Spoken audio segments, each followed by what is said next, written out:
हम सब पैदा हुए थे एक ही जमीन पर। न इंडिया था, ना अमेरिका और ना ही कोई बॉर्डर। मगर एक दिन इंसान ने सीधी लाइन खींच दी और बोल दिया कि ये मेरा और ये तेरा। और यही लाइन ने दुनिया को टुकड़ों में तोड़ दिया। पर सवाल ये है, आखिर ये लाइन खींचने वाला पहला इंसान कौन था और उसने किस हक से इंसानियत को अलग अलग नेशंस में बांट दिया। सोच के देखो, अगर गॉड ने बॉर्डर्स नहीं बनाए तो आखिर क्यों हम आज उनके नाम पे लड़ रहे हैं। सच ये है कि बॉर्डर्स ने आम इंसान को फायदा नहीं दिया, सिर्फ नुकसान, खून और दर्द दिया है। सोच के देखो, अगर फ्यूचर में सारी बॉर्डर्स गायब हो जाए तो आखिर दुनिया में सबसे पहला फर्क क्या पड़ेगा।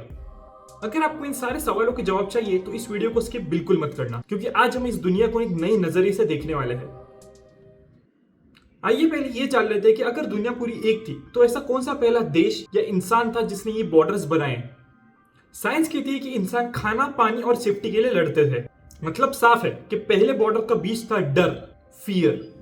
डर इस बात का कि ये जमीन चली ना जाए, ये रिसोर्सेस कम ना पड़ जाए, कि कोई हमला ना कर दे। और जहां डर होता है वहां सामने वाला दुश्मन लगता है और वहां लकीरें खींचना शुरू हो जाती है। आज की दुनिया के 60 to 70% बॉर्डर्स इन्होंने बनाए। ब्रिटेन, फ्रांस, पोर्तुगल, स्पेन और Dutch, specially the Britishers. AC rooms में बैठकर पेंसिल से सीधी लाइन खींच के अफ्रीका, एशिया, मिडिल ईस्ट जैसे कंट्रीज के बॉर्डर्स डिसाइड कर दिए। ना वहां गए और ना ही लोगों से पूछा। एग्जाम्पल के तौर पे इंडिया पाकिस्तान बॉर्डर एक ब्रिटिश जज रेडक्लिफ ने 40 दिन में बना दी। Middle East UK plus France ने 1916 के साइक्स-पाइकॉट एग्रीमेंट में बांट दिया। अफ्रीका यूरोपियन से रूलर रखकर सीधी लाइन खींच दी और ट्राइब्स को 2 टुकड़ों में बांट दिया।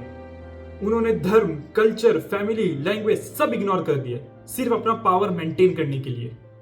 अब एक शॉकिंग फैक्ट, 1920 में इस पूरे वर्ल्ड में सिर्फ 50 इंडिपेंडेंट कंट्रीज थे, जो आज 2025 में 195 कंट्रीज हो चुके हैं। सोच के देखो, हम इंसानों ने बॉर्डर्स बनाए क्यों थे?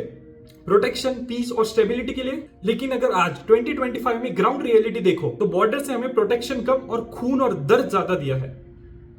सबसे पहला नुकसान, वॉर, जंग।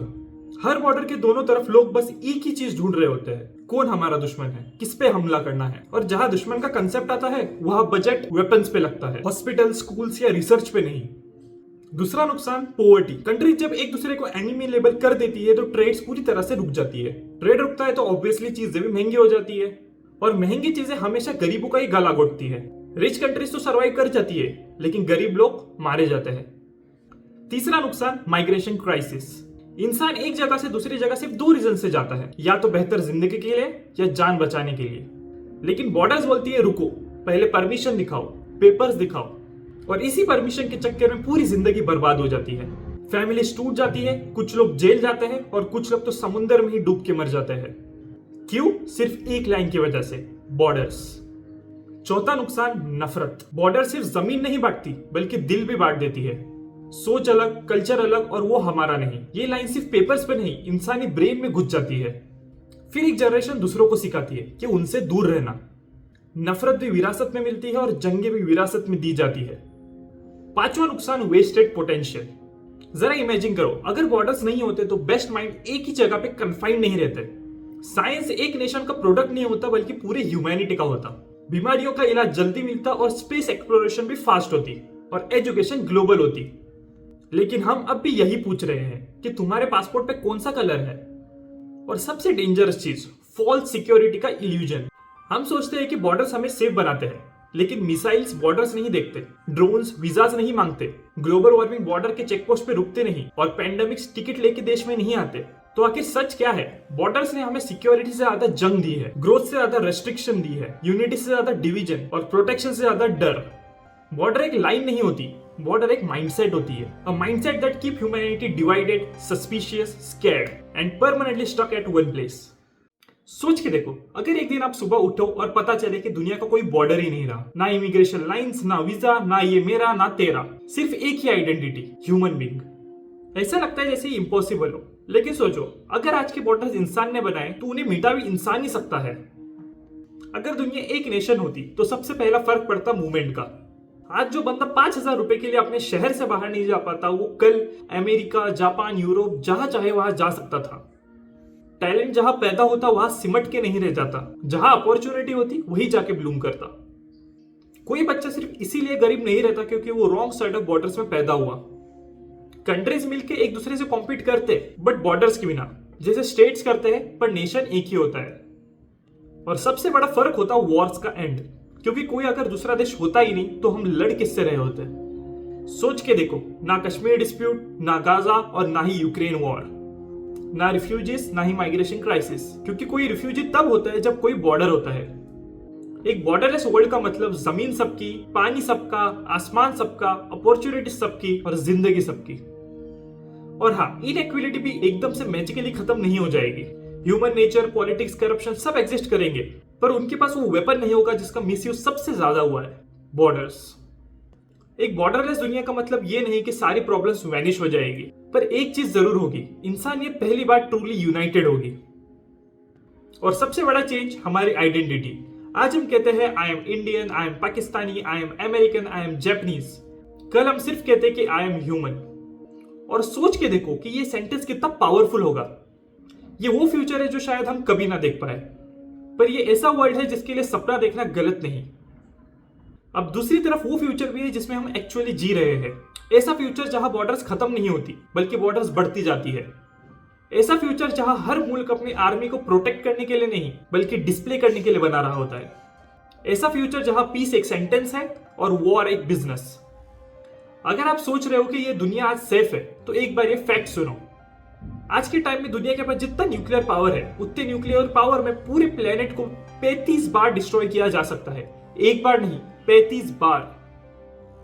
और सबसे डेंजरस बात, जिन लीडर्स के हाथों में ये पावर है वो एक ट्वीट, एक मिसअंडरस्टैंडिंग और एक ईगो के चक्कर में डिसीजन ले लेते हैं। China Taiwan, Russia Ukraine, India Pakistan, middle east Israel, Korea south Korea, ये सब जमीन के छोटे छोटे टुकड़े जिनके लिए इंसान जान दे भी रहा है और जान ले भी रहा है। हम सबको लगता है कि वर्ल्ड वॉर 2 के बाद दुनिया मैच्योर हो गई होगी, पर आखिर सच क्या है? हम वर्ल्ड वॉर 3 के सबसे करीबी फेज में खड़े हैं। इतना करीब कि अमेरिका, चाइना, रशिया जैसे पावर्स हर साल हजारों मिलियन डॉलर सिर्फ वेपन्स पे लगा रहे हैं। फूड, एजुकेशन, वाटर, हेल्थ सब बाद में, मिसाइल्स, जेट्स, ड्रोन्स ये सब पहले। कल तक दुनिया के पास सिर्फ 3 से 4 सुपर पावर थी। आज हर कॉन्टिनेंट अपना एक एटॉमिक बॉम्ब बना रहा है और हर मुल्क एक ही चीज बोल रहा है कि we are preparing for peace. Peace के लिए कोई मिसाइल नहीं बनती, फियर के लिए बनती है, डोमिनेंस के लिए बनती है और बॉर्डर्स के पीछे का ईगो प्रोटेक्ट करने के लिए बनती है। अब सोचो, एक तरफ ये सब बिल्ड हो रहा है और दूसरी तरफ हम रील स्क्रॉल कर रहे हैं। एक साइंटिस्ट ने कहा भी था कि world war 3 will be fought with nuclear weapons and world war 4 will be fought with stones. और ये कोई डायलॉग नहीं, ये रियलिटी का वर्स्ट केस सिनेरियो है। अगर कल एक न्यूक्लियर स्ट्राइक स्टार्ट होती है तो दुनिया के पास रिस्पॉन्स देने के लिए सिर्फ 5 से 7 मिनट हो गए। एक रॉन्ग रेडार सिग्नल, एक हैक सैटेलाइट, एक मिसकम्युनिकेशन और पूरी ह्यूमैनिटी ब्लिंक में खत्म। सब बॉर्डर्स तो बच जाएंगे लेकिन इंसान नहीं बचेगा। और आयरॉनिक बात, जिस जमीन को बचाने के लिए कंट्रीज वेपन्स बना रहे हैं वो जमीन ही सबसे पहले रेडियो एक्टिव डेजर्ट बन जाएगी। इसलिए ये फ्यूचर ब्राइट नहीं, ये फ्यूचर टेरिफाइंगली रियल है। एक तरफ वो दुनिया जहां बॉर्डर्स नहीं होते और इंसान ह्यूमैनिटी की तरह जीते, और एक तरफ है आज की दुनिया जहां बॉर्डर्स के नाम पे हम पूरी दुनिया को जलाने वाले हैं। हम फ्यूचर को शेप तो कर रहे हैं पर शायद बहुत ही गलत डायरेक्शन में।